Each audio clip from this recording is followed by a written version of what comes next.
அனைவருக்கும் வணக்கம். நாம இப்ப பாண்டியன் ஷோ சீரியல்ல என்னெல்லாம் சுவாரஸ்யமான விஷயங்கள் நடக்குதுன்னு பார்க்கலாம் வாங்க. சக்திவேல் முத்துவேல் 2 பேருக்கும் இடையில பிரச்சனை வர விதமா நம்ம சக்திவேல் வந்து பேச ஆரம்பிக்கிறாரு. என்னடா அவர் அப்படி பேசுறாரு அப்படின்னு சொல்லிட்டு பார்த்தோன்னா, நம்ம சக்திவேல் வந்து அண்ணன் நீங்கள் எல்லா விஷயத்துலேயும் பார்த்துக்கலான்னு சொல்கிறீங்க.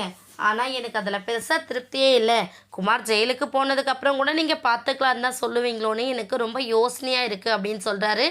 உடனே இப்படி பேசுறதை பார்த்தா நம்ம முத்துவேல் வந்து ரொம்ப டென்ஷன் ஆகிறாங்க. என்னடா உனக்கு கோர்ட்டுக்கு போகும்போது கூட இப்போ ஏதாச்சும் பிரச்சனை பண்ணிகிட்டே போகணுன்னு நினைக்கிறியா? அவனை வெளியில் கூட்டிகிட்டு வரத்துக்கு என்னெல்லாம் பண்ணணுமோ அதெல்லாம் நான் பண்ணுவேன். நீ தேவையில்லாமல் யோசிக்காதன்னு சொல்கிறாங்க. இல்லைண்ணே, என்ன நடந்தாலும் சரி, ராஜி என்ன சொன்னாலும் நீங்கள் பெத்த பொண்ணு, அதனால் அவள் ஒரு படி மேலே தானே இருக்கா. இவன் வந்து தம்பி பையன் தானே, அதனால் உங்களுக்கு அன்பு எல்லாமே குறைவாக தான் இருக்குது அப்படிங்கிறத சொல்கிறாரு. இதனால நம்ம வடிவு ஒரு பக்கம், ஏன் தம்பி இப்படி பேசுகிறீங்க, நீங்கள் சொல்கிறது ரொம்ப தப்பு அப்படின்னு சொல்லிட்டு அவங்க சொல்கிறாங்க. அது மட்டும் இல்லாமல் முத்துவேலேருந்து இங்கே பாரு, ராஜியால் குமார் ஜெயிலுக்கு போயிருக்கான் அப்படின்னு நினைக்கிறப்ப எனக்கு நீ நினைக்கிறத விட வலி வேதனை அதிகமாக தான் இருக்குது.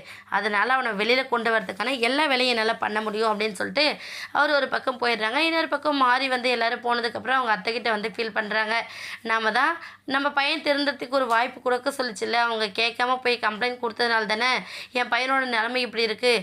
திரும்ப ஜெயிலுக்கு போயிட்டானா என்னால் தாங்கிக்கவே முடியாது அப்படின்னு சொல்லிட்டு அவங்க ஒரு பக்கம் சொல்ல, இதை கேட்ட பாட்டி என்ன பண்ணுறான்னு சொல்லிட்டு பார்த்தீங்கன்னா, அப்போ மாப்பிள்ளை கிட்ட நம்ம பேசணும் அப்படின்னா அவர் ஏதாச்சும் பண்ணுவார் அப்படின்னு சொல்லிட்டு நம்ம பாண்டியனை மீட் பண்ணுறதுக்காக வெளியில் போய் வெயிட் பண்ணிட்டு இருக்காங்க.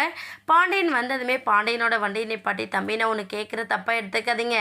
குமார் இடத்துல வேறு யாராச்சும் இருந்திருந்தாங்கன்னா கண்டிப்பாக நான் இப்படி சொல்லியிருக்க மாட்டேன்.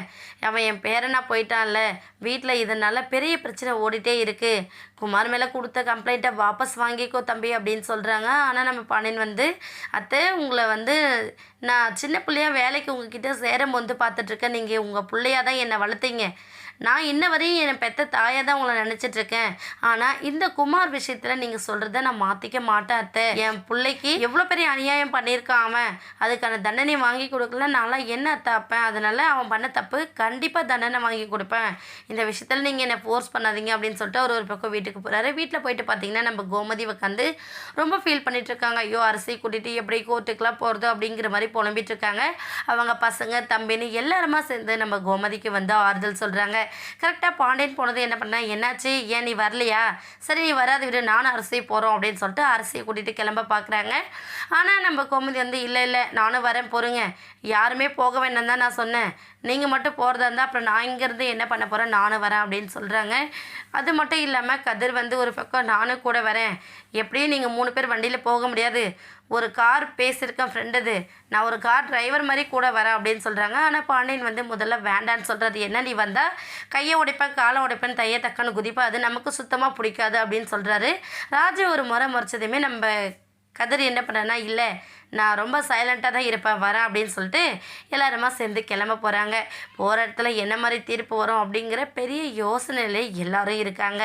என்னாக போகுதுன்னு வெயிட் பண்ணி பார்க்கலாம். இந்த வீடியோ உங்களுக்கு பிடிச்சிருந்தா மறக்காமல் நம்ம சேனலை சப்ஸ்கிரைப் பண்ணுங்கள். தேங்க்யூ.